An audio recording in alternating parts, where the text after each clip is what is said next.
हाँ जी भाई। नमस्कार दोस्तों। सभी को राम राम। सभी को नमस्कार। कैसे हो सभी बताओ। सबसे पहले कमेंट करके बताओ कैसे हो सभी। आप लोग सोच रहे होंगे कि सर तो सिलेबस करा के वापिस ही नहीं आए भाई। हाँ, तो कुछ कारण रह गए थे।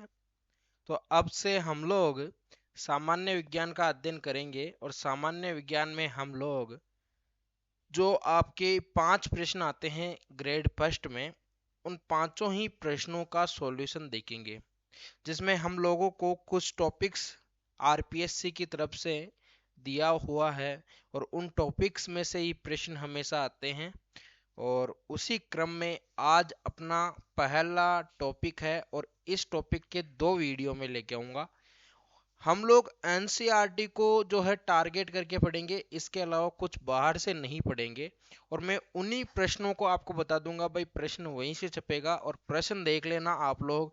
जब पेपर हाथ में आएगा ना, तो आप लोग बोलेंगे भाई प्रश्न तो वहीं से छपा है। इसीलिए मैं आपको बोल रहा हूँ कि इस कक्षा को एक तो पूरी देखना। देखो, इसमें ज्यादा बड़ी कक्षाएं मैं आपके सामने नहीं लेके आऊंगा, मैं छोटी छोटी कक्षाएं लेके आऊंगा। आप लोगों ने अभी तक हमारे टेलीग्राम चैनल को ज्वाइन नहीं किया है, तो कृपया आप लोग उस टेलीग्राम जो चैनल है उसको ज्वाइन कर लें। हम लोग यहाँ सामान्य विज्ञान की बात करेंगे, तो कहीं भी मैं बायोलॉजी का जिक्र यहाँ नहीं करूंगा। आप लोग विशेष तौर से जो है टेंशन फ्री हो जाइए। इतनी बड़ी बातें हम लोग नहीं करेंगे कि आपको जो है प्रॉब्लम हो, है ना। हम लोग बिल्कुल सामान्य सामान्य बातें जो कि प्रश्न उठाती है आरपीसी वहां से, वो बातें सिर्फ और सिर्फ हम लोग करने वाले हैं। मतलब कि कुछ भी डिफिकल्ट चीज हम लोग नहीं पढ़ेंगे। जैसे हम लोग फिजिक्स पढ़ेंगे तो फिजिक्स में बिल्कुल छोटे छोटे न्यूमेरिकल जो आपको पूछे जाते हैं। केमिस्ट्री में बिल्कुल छोटी छोटी समीकरणें, बिल्कुल छोटे छोटे प्रश्न, वैसे हम लोग पढ़ेंगे। और मैं आपको थ्योरी ही पढ़ाऊंगा शुरुआत में। तो जैसे उत्तर खत्म हो जाएंगे ना, फिर हम इसके कुछ प्रश्न लेके आएंगे और दो तीन तीन वीडियो में हम लोग एक टॉपिक को करेंगे, क्योंकि ज़्यादा समय की बर्बादी हम लोगों को नहीं करनी है। आप लोग इसमें से देख लेना, मिला लेना आपके प्रश्न पत्र में। प्रश्न यहीं से आएगा। अब 1-2 मिनट तो देखो भूमिका बनाने में लगती है। आप लोग सोच रहे होंगे भाई साहब टाइम बहुत लगा दिया आज, क्या बात है, हैं? तो शुरुआत करते हैं। और आप लोग सबसे पहले जो है थम्स अप का जो है कमेंट कर देना और लाइक कर देना वीडियो को, है ना। अगर इस पे 100 लाइक हो गए ना, तो पूरा का पूरा सिलेबस यहीं पे बोलो 100 लाइक करा देना इस वीडियो पे आज, ठीक है। अपने अपने सभी दोस्तों के साथ जो जो आरपीएससी ग्रेड फर्स्ट की तैयारी कर रहा है, सबके साथ शेयर कर दो फटाफट से, ठीक है। कर चलते हैं आज की कक्षा में। और देखो, सबसे पहले जब हम उत्तक पढ़ते हैं ना, तो ये आरपीएससी ने तो क्या सोचा कि उत्तक डायरेक्ट दे दिया। तो मुझे लगता है कि इसको सेल भी देनी चाहिए थी साथ में, या फिर सेल देनी चाहिए थी, क्योंकि सेल ही अपने बायोलॉजी की भूमिका मानती है। जैसे मैं आपको ग्रेड फर्स्ट में करवा रहा हूँ, हालांकि मैं ग्रेड फर्स्ट के उच्च लेवल की बात नहीं करूंगा वहाँ सेल की, लेकिन मैं सेल की कुछ एक चीजें आपको बताना चाहूंगा जो आपको याद रखनी है प्यारे दोस्तों। और वो याद इसलिए रखनी है क्योंकि कई बार जो है हमारे दिमाग में ऐसे बैठ जाता है, अरे डायरेक्ट उत्तक हो गया, अरे डायरेक्ट। भाई ऐसा कुछ नहीं करना है अपन को। थोड़ी सी तो सेल के बारे में नॉलेज ले लो। देखो, सेल के बारे में सीधा सीधा बोल बोल के आपको बता देता हूँ, है ना। देखो, सबसे पहले सेल जो है वो शरीर की संरचनात्मक और क्रियात्मक इकाई है। इंग्लिश वालों के लिए फंक्शनल और स्ट्रक्चरल स्ट्रक्चरल यूनिट है ना। इंग्लिश अपन को कम आती है भाई थोड़ी, है ना। साथ में ध्यान रखो कि इसकी खोज की थी रॉबर्ट हुक ने। किसने? रॉबर्ट हुक ने 1665 में कोशिका की खोज की थी। उसके अलावा याद रखो कि रॉबर्ट हुक ने एक बुक लिखी थी, और बुक में जो है सेल का वर्णन किया था, और उस बुक का नाम था माइक्रोग्राफिया। समझ गए? उसके अलावा एक और बात आप ध्यान रखो कि जो रॉबर्ट हुक ने जो कोशिका की खोज की थी, वो कॉर्क कोशिका थी। और कॉर्क यानी कि अपने मृत कोशिका थी, एक तरह से बोले तो इनडायरेक्टली मैंने आपको ये बता दूं कि जो पादप कोशिका में जो कोशिका भित्ति होती है ना। जंतु कोशिका में कोशिका भित्ति नहीं होती है। वहां जो कोशिका भित्ति होती है उसकी खोज इनडायरेक्टली रूप से जो है अपने रॉबर्ट हुक साहब ने कर दी, ठीक है। और उसको लिख दिया अपने माइक्रोग्राफिया में। फिर बोलूं तो उन्होंने बोला कि ये अपने मधुमक्खी के छत्ते के अनुसार दिखाई गई, मतलब उस तरह से दिखाई गई, है ना।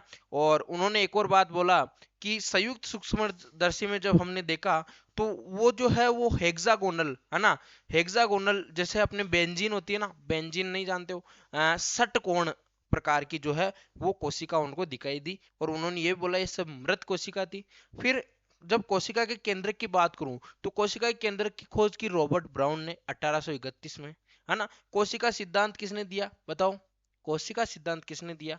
फिर ये भी बात हमको पता होनी चाहिए कोशिका सिद्धांत किसने दिया, है ना। और उसके अलावा एक और बात हमको पता होनी चाहिए कि जो जीवित कोशिका है उसकी खोज की थी लीवेनहॉक ने। कोशिका सिद्धांत किसने किसने दिया था बताओ, कोशिका सिद्धांत किसने दिया था, कमेंट करके बता दो, है ना। कमेंट कर, मुझे तो आता ही है, मुझे तो आता ही है, कमेंट करके बता दो कोशिका सिद्धांत किसने दिया था, है ना। कोशिका सिद्धांत किसने दिया था ये पता होना चाहिए अपन को। अब कोशिका सिद्धांत किसने दिया था, दो वैज्ञानिक थे, स्लाइडेन और स्वान। कौन कौन थे, स्लाइडेन और स्वान, ठीक है, याद रख लेना, बस इतनी बातें याद रखो। फिर कोशिकाएं एक तो पादप होती है, एक जंतु कोशिका होती है, फिर उनके में भिन्न भिन्न अंतर आपको थोड़े थोड़े से पढ़ लेनी है, एनसीईआरटी की बुक में 10वीं कक्षा में मिल जाएगा और 8वीं कक्षा में भी मिल जाएगा, उसकी किताबों में से देख लेना। और ये जो है वो मैं 9वीं कक्षा की किताब में से आपको बता रहा हूँ उत्तक, ठीक है। तो मेन मेन प्रश्नों पे ही हम लोग चर्चा करेंगे अब, ठीक है। अब बात करते हैं भाई, अब कक्षा के साथ जुड़ जाइए आप लोग, ठीक है। देखो देखो उत्तक के बारे में ये बोल रहा है, और कोशिका बताने का सिर्फ और सिर्फ यही मतलब था कि मैंने बताया कि उत्तक किसे कहते हैं। अगर आपको मैं डायरेक्ट बताऊंगा कि भाई देखो दो समान कार्य करने वाली कोशिकाओं के समूह को क्या कहते हैं, उत्तक कहते हैं, चलो ठीक है बात मान ली। भाई कोशिकाएं क्या होती है, तो कोशिकाओं भाई कोशिकाओं से प्रश्न बन रहा है, कोशिकाओं से तो प्रश्न नहीं बन रहा है, उत्तक से बन रहा है। लेकिन आपको कोई पूछ ले भाई कोशिका किसे कहते हैं, है ना, तो भाई मेरे भाई लोग जो है बहुत सारे हैं, आर्ट्स वाले हैं, अब उनको जैसे कोशिका के बारे में सभी को नॉलेज होता है। आप लोग छठी कक्षाओं से पढ़ रहे हो भाई, छठी कक्षा से जो है कोशिका स्टार्ट हो जाती है, लेकिन ये पता होना चाहिए भाई कोशिका शरीर की संरचनात्मक एवं क्रियात्मक इकाई है, ठीक है। अब देखो उत्तक किसे कहता है, उत्तक यानी होता है इंग्लिश में टिश्यू, क्या बोलते हैं टिश्यू। तो टिश्यू किसे कहते हैं, उत्तक किसे कहते हैं। देखिए कोशिकाओं का ऐसा समूह, क्या, कोशिकाओं का कोशिकाओं का ऐसा समूह भाई जिसकी जो है उत्पत्ति संरचना और कार्य में समान हो। अब जैसे मैं आपको बोल दूं कि पाचन तंत्र की कोई कोशिकाएं हैं और उनका एक समूह है, और उनका कार्य क्या है, पाचन करना है, डाइजेशन करना है, समझ गए बात को। यानी कि उन्हीं समान कोशिकाओं के समूह में उत्तक आएगा, है ना। उसमें जो पाचन तंत्र में विभिन्न प्रकार की कोशिकाओं का एक ग्रुप बनेगा ना, उन ग्रुप को हम लोग क्या कहेंगे, उत्तक कहेंगे। सबसे पहले एक और बात आप लोग जान लीजिए, देखिए सबसे छोटी इकाई जो होती है शरीर की वो क्या होती है, कोशिका होती है, सेल होती है। और जब बहुत सारी सेल, देखो एक मिनट रुक जाओ भाई, है ना, सेल होती है, और सेल जब बहुत सारी समान सेल मिल जाती है तो एक प्रकार के उत्तक का टिश्यू का निर्माण करती है, किसका, टिश्यू का निर्माण करती है। और टिश्यू जब एक समान मिल जाते हैं, टिश्यू जब एक समान मिल जाते हैं तो अंग का निर्माण करते हैं, किसका, अंग का, ऑर्गन का। और ऑर्गन जब एक जैसे मिल जाते हैं तो अंग का तंत्र बन जाता है, सिस्टम बन जाता है, अंग तंत्र बोल दो। और बहुत सारे अंग तंत्र मिलके किसका किसका निर्माण कर देते हैं, शरीर का निर्माण कर देते हैं, एक बॉडी का डेवलपमेंट कर देते हैं। तो आपको समझ में आ गया सेल से क्या बनेगा, टिश्यू, टिश्यू से क्या बनेंगे, अंग, और अंग से बनेंगे अंग तंत्र, और अंग तंत्र से बनेगा शरीर, ठीक है। जैसे अपन कोई दीवार बना रहे हैं, और दीवार में बहुत सारी ईंटें मैंने लगाई, तो इसी प्रकार से ईंटें जो है वो कोशिका का कार्य करेगी। जैसे मैं एक कमरे में बैठा हूं और कमरे में बहुत सारी जो है ईंटों से एक जो है चार दीवारी बनी हुई है, और उन चार दीवारियों में जो अपने क्या नाम है, ईंटें लगी हुई है, आपस में ईंटें जुड़ के एक दीवार का निर्माण कर रही है, और दीवारें बहुत सारी मिलकर किसका, कमरे का निर्माण कर रही है, कमरा भवन का निर्माण कर रहे हैं। उसी प्रकार से भाई कोशिका का कार्य है। तो मैंने बोला कोशिकाओं का ऐसा समूह जिनकी उत्पत्ति संरचना और कार्य में क्या हो, समान हो, उत्पत्ति संरचना और कार्य में क्या हो, समान हो, उसको क्या कह देते हैं, उत्तक टिश्यू कह देते हैं। क्या कह देते हैं, उत्तक टिश्यू कह देते हैं। अगर मैं बात करूं जंतु कोशिका में जो है खोज किसने की थी, तो बाइकोट या बाइकोट भी बोलते हैं ना, बाइकोट ने जंतु कोशिकाओं में उत्तकों की खोज की थी। ध्यान रखना, ये प्रश्न पूछ सकता है वो डायरेक्ट। देखो जंतु कोशिका में बाइकोट ने उत्तक की खोज की थी, लेकिन पादप कोशिका में एन ग्रू ने जो है वो पादप कोशिका में जो है उत्तकों की टिश्युओं की खोज की थी। समझ गया। अगर मैं पूछूं कि उत्तकों का अध्ययन, और ये वेरी वेरी इंपॉर्टेंट कर दो, है ना, उत्तकों का अध्ययन क्या कहलाता है, तो उत्तकों का जो अध्ययन है वो कहलाता है हिस्टोलॉजी। क्या कहलाता है दोस्तों, हिस्टोलॉजी। हिस्टोलॉजी किसमें, उत्तकों का अध्ययन करते हैं, स्टडी ऑफ उत्तक या tissue, study of tissue, study of tissue यानी हिस्टोलॉजी में। हिस्टोलॉजी में क्या करते हैं, स्टडी करते हैं किसकी, टिश्यू की, उत्तक की अध्ययन करते हैं, ठीक है। और ये जो शाखा है इसकी स्थापना की थी मार्सेलो मेलपिगी ने, है ना, मार्सेलो मेलपिगी ने। तो आपको समझ में आया, यहाँ तक समझ में आ गया है ना। अब आगे कुछ और बातें करते हैं, देखो प्यारी प्यारी बातें हैं। देखिए मैंने आपको बताया, जब देखो जीव दो प्रकार के होते हैं, एक जीव होता है एक कोशिकी के, और एक जीव होता है बहुकोशिकीय के। अब देखो इसीलिए मैंने कोशिका की डेफिनेशन आपको बताई थी। जब एक कोशिकीय जीव की बात करूं भाई, एक जहां हर जगह कोशिका आ रहा है ना, एक कोशिकीय जिसमें एक कोशिका हो, और बहुकोशिकीय यानी एक से अधिक कोशिकाएं हो उसमें, या तो दो हो या दो से अधिक हो, जितनी भी हो। जैसे मानो अब मैं आपकी बात करूं कि रामपाल, रामपाल भाई, रामपाल थेरे में कितनी कोशिकाएं हैं, है ना, तो रामपाल बोलेगा सर मेरे में तो बहुत सारी कोशिकाएं हैं, यानी कि तू भाई रामपाल बहुकोशिकीय जीव हो गया। कौन सा जीव हो गया, बहुकोशिकीय जीव हो गया। सुन लो, सुन लो आराम से। तो इन बहुकोशिकों में अब मैं आपको बोलूं, एक अमीबा है, और अमीबा है एक एक कोशिकीय जीव। अमीबा क्या है, एक कोशिकीय है ना, सिंगल सेलुलर, है ना, सिंगल सेलुलर एक कोशिकीय जीव है, कौन, अपना अमीबा। लेकिन रामपाल क्या है, बहुकोशिकीय जीव है अपना। और रामपाल को भाई, हाँ, रामपाल को कमा के लाना पड़ता है, नहीं तो लुगाई क्या नहीं देगी, रोटी नहीं देगी, है ना। लेकिन अमीबा की कौन सी लुगाई है बताओ, हाँ, अमीबा की लुगाई नहीं है, तो उसको कमा के लाना नहीं पड़ता है। जैसे प्रकार जैसे गधा है, गधा है, अब गधे को ढोना पड़ता है, गधे को ढोना पड़ता है माल, है ना। ऐसे घोड़ा मान लो, घोड़े को भी किसी को बैठा के ले जाना पड़ता है, यानी उसमें श्रम विभाजन पाया जाता है। लेकिन अमीबा को मैं यहाँ पटक दूं और यहाँ कोई कण पड़ा है तो भाई ये ऐसे ऐसे करके इसको खा लेगा, बस इसके अलावा कोई इसका काम नहीं है। लेकिन श्रम विभाजन किस में पाया जाता है, बहुकोशिकीय जीवों में पाया जाता है। पादपों में बड़ी मात्रा में सहारा प्रदान करने वाले उत्तक होते हैं, यानी ज्यादातर जो है पादपों में अपने जो प्लांट होते हैं, प्लांट में ज्यादातर अपने कौन से टिश्यू पाए जाएंगे जो सहारा प्रदान करते हैं। और मैं ऐसे बोलूं, रामपाल को सहारा प्रदान करने की जरूरत है, हाँ भाई जरूरत तो है, लेकिन उसमें इतने टिश्यू नहीं पाए जाएंगे। लेकिन जब अपन कोई जैसे बबूल का पेड़ मान लो, बबूल का पेड़ को खड़ा कर दो, उसको कौन सा चलना है, उसको तो वहीं खड़ा रहना है। अगर उसको वहीं एक ही जगह पे हवा में, बरसात में, सब में उसको खड़ा रहना है ना, तो उसको अगर उसी तरीके से खड़ा रहना है तो उसको कौन से उत्तकों की जरूरत होगी, दृढ़ उत्तक जो होंगे, उसके जो उसको जो अपने सहारा प्रदान करेंगे, जो उसको खड़ा रखेंगे, उस खड़े रखने वाले उत्तकों का जो है पद, बड़ी मात्रा में उनकी जो है संख्या होगी, है ना। पादपों में बड़ी मात्रा में क्या होता है, सहारा प्रदान करने वाले उत्तक होते हैं जो प्राय मृत होते हैं। जैसे मैं बात कर लो कोशिका भित्ति की, सेल वॉल, और सेल वॉल अपने रामपाल में सेल वॉल पाई जाती है क्या बताओ, रामपाल में सेल वॉल नहीं पाई जाती है ना, जंतु कोशिकाओं में। लेकिन मैं बात करूं पादप कोशिकाओं में, तो क्या पाई जाती है, सेल वॉल पाई जाती है पादप कोशिकाओं में, ठीक है। पादप कोशिकाओं में क्या पाई जाती है, सेल वॉल पाई जाती है। तो सेल वॉल का काम क्या है, अब जब हम लोग कोशिका पढ़ते हैं ना, देख आरपीएससी ने कितना बड़ा धोखा किया है ना, कोशिका दिया ही नहीं। अब कोशिका नहीं दिया तो मैं कैसे पढ़ा दूं भाई।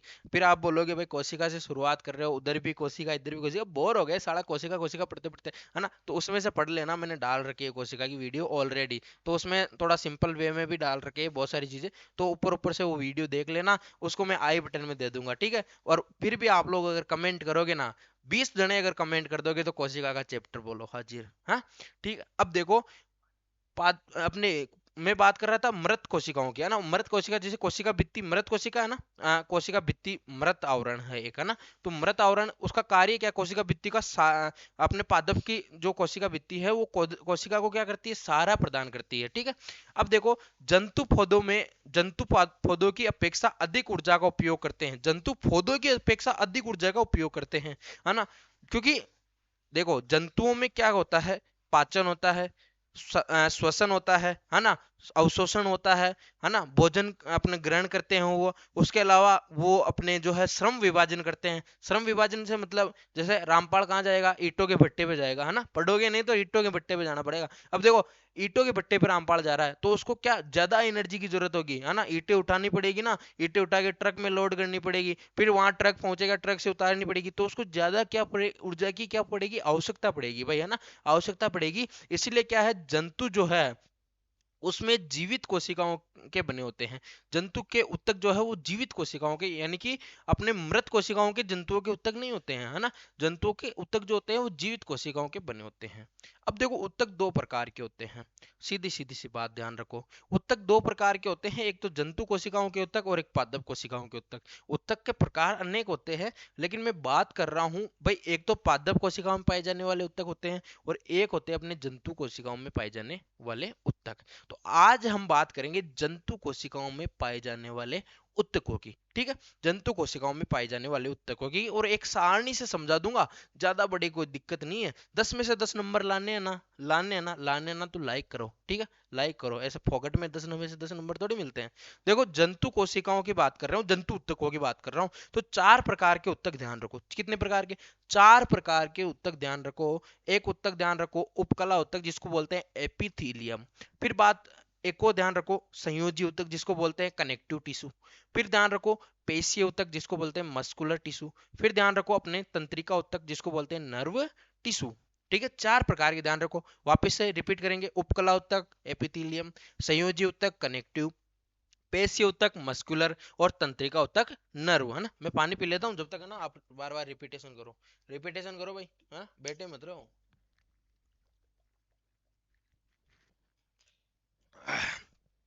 देखो उपकला उत्तक एपिथीलियम, बोलो उपकला उत्तक एपिथीलियम, संयोजी उत्तक कनेक्टिव टिश्यू, पेशी उत्तक मस्कुलर टिश्यू, तंत्रिका उत्तक नर्व टिश्यू। बस यही ध्यान रखो, इसके अलावा कोई इसके उपकला के प्रकार कोई कोई ध्यान नहीं रखना, है ना। बस ध्यान क्या रखना है, उपकला उत्तक, संयोजी उत्तक, पेशी उत्तक और तंत्रिका उत्तक, ये 4 प्रकार के रामपाल के शरीर में पाए जाने वाले उत्तक है। ठीक है, अब सबसे पहले हम लोग बात करते हैं उपकला उत्तक की, एपिथीलियम टिश्यू की। किसकी? एपिथीलियम टिश्यू की। तो देखो उपकला उत्तक के बारे में एक चीज आप लोग विशेषता ध्यान रखो। उपकला उत्तक में क्या आती है? चमड़ी आती है, ग्रंथियां आती है, चमड़ी आती है, ग्रंथियां आती है। जितनी प्रकार की ग्रंथियां, तेलीय ग्रंथियां ले लो, आप लोग शरीर की कोई भी ग्रंथियां ले लो, ठीक है।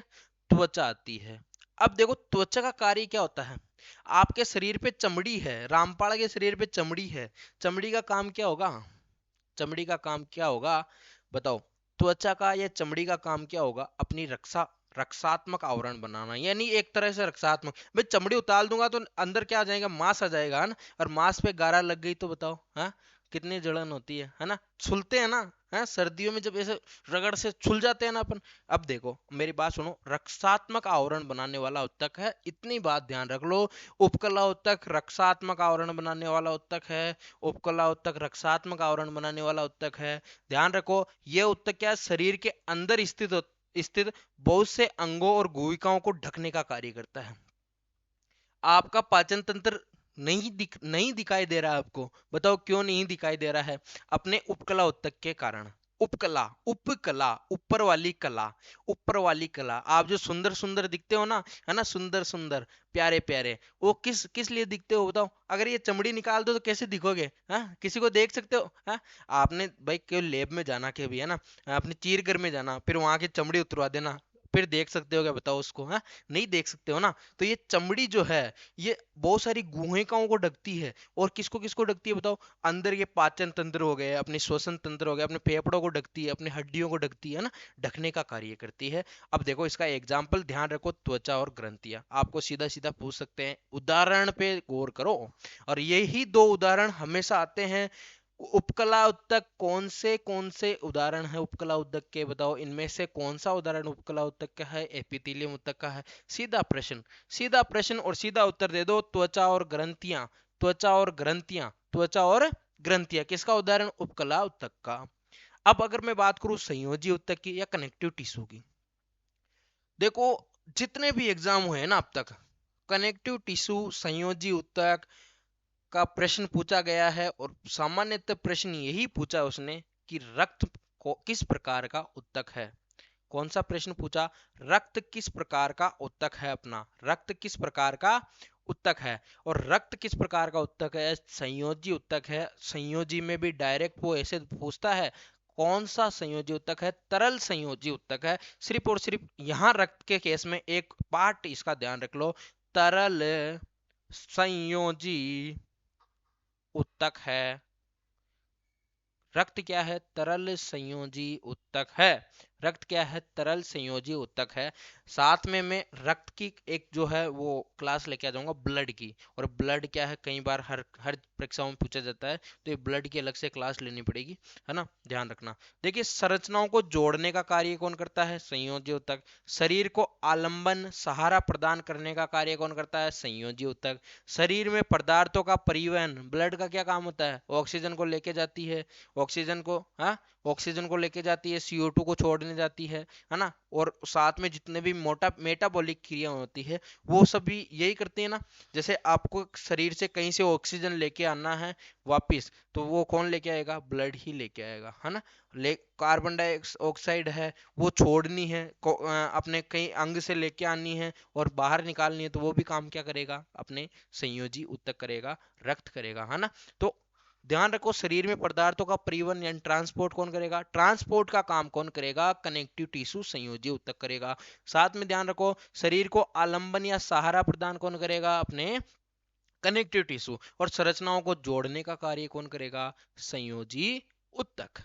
और इसमें कौन कौन से एग्जाम्पल ध्यान रखना है? इसमें देखो, उपास्थि ध्यान रखना। एक तो उपास्थि ध्यान रख लेना, अंडरलाइन कर लो इसको, है ना। रक्त और अस्थि और उपास्थि, ये दो उदाहरण ध्यान रख लो संयोजी उत्तक के। आप लोग क्या है, अस्थि और उपास्थि का कार्य क्या होता है? आपके कंकाल तंत्र का क्या करेगा? अगर कंकाल तंत्र हटा दो तो खड़े रह सकते हो क्या? नहीं रह सकते ना।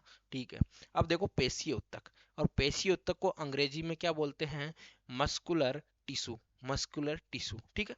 आपने आपने जिम गए होंगे, जिम जिम जाते हो ना, जिम जाते हो, बॉडी बनाते हो, तो वो मस्कुलर टिश्यू होते हैं ना, वो ऊपर उठ जाते हैं। हाँ, मैंने बॉडी बनाई है, सिक्स पैक बनाए भाई, डोले सोले, है ना, ये वाली बात। ठीक है। अब देखो, पेशीय ऊतक संकुचन व गमन में क्या करता है? सहायक होता है। पेशीय ऊतक किसका कार्य करता है? संकुचन और गमन में सहायक होता है। संकुचन, संकुचन और गमन में क्या होता है? सहायक होता है। संकुचन यानी ये देखो, संकुचन, संकुचन समझ में आया? संकुचन। अब इसके लिए कोई वर्ड नहीं है मेरे पास, ठीक है। और एग्जाम्पल ध्यान रखना, कंकाल पेशियां, हृदय पेशियां, हार्ट वाला पार्ट भी इसमें आएगा। रेखित, अरेखित पेशियां, रेखित और अरेखित पेशियां, ठीक है। और ध्यान रखो, कार्डियक, कार्डियक मतलब अपनी जो हार्ट की बॉडी होती है ना, थोड़ी सी अलग टिश्यू से बनी होती है हार्ट की, तो कार्डिक भी किसमें? पेशीय ऊतक में आएगा। कार्डिक, है ना। हृदय पेशियां जो है वो सभी किसमें आएंगे? पेशीय ऊतक में। तो उदाहरण ध्यान रखो, कंकाल पेशियां, हृदय पेशियां, हार्ट वाली जितनी पेशियां हैं, कंकाल की जितनी पेशियां है ना, और अपने रेखित अरेखित पेशियां, ये भी किसमें आएंगे? अपने पेशीय ऊतक में, मस्कुलर टिश्यू में आएंगे। अब ध्यान रखो, तंत्रिका ऊतक वाले में, और ये तंत्रिका ऊतक भी इंपॉर्टेंट पार्ट निभाता है।